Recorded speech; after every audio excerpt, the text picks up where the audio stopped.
By Sharon Marris, news reporter. Former NFL player Aaron Hernandez's degenerative brain disease undoubtedly took years to develop, researchers have said.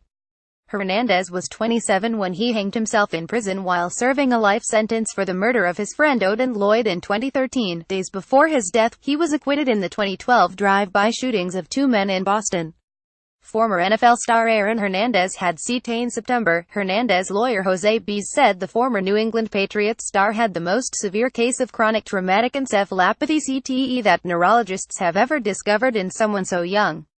Now researchers have revealed the extent of Hernandez's brain damage. Image and normal 27-year-old's brain alongside Aaron Hernandez's brain. Pic. Boston University CTE Center. Dr. Ann McKee, director of Boston University's CTE Center, said the outside of the brain seemed normal but the inside was riddled with evidence of CTE and small hemorrhages associated with head trauma. The hippocampus, vital for memory, had started to shrink and the frontal lobe, which affects impulse control, was also badly damaged. Such extensive damage from the disease had not been seen in anyone younger than 46 years old before, Dr. McKee said.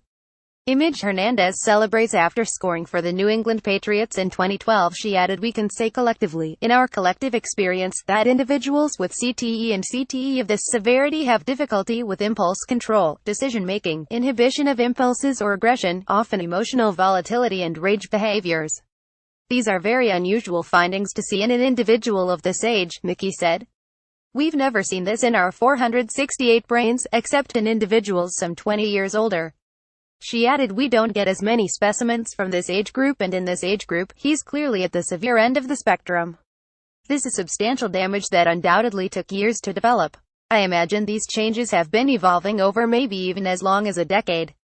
Image. Hernandez during his murder trial in Massachusetts in 2015. Dr. McKee, who has studied hundreds of donated brains over more than a decade, insisted that she could not link the disease with Hernandez's behavior. However, it was confirmed in September that he had stage 3 out of 4 of the disease, which is linked to repeated head trauma and can only be diagnosed through a post-mortem examination.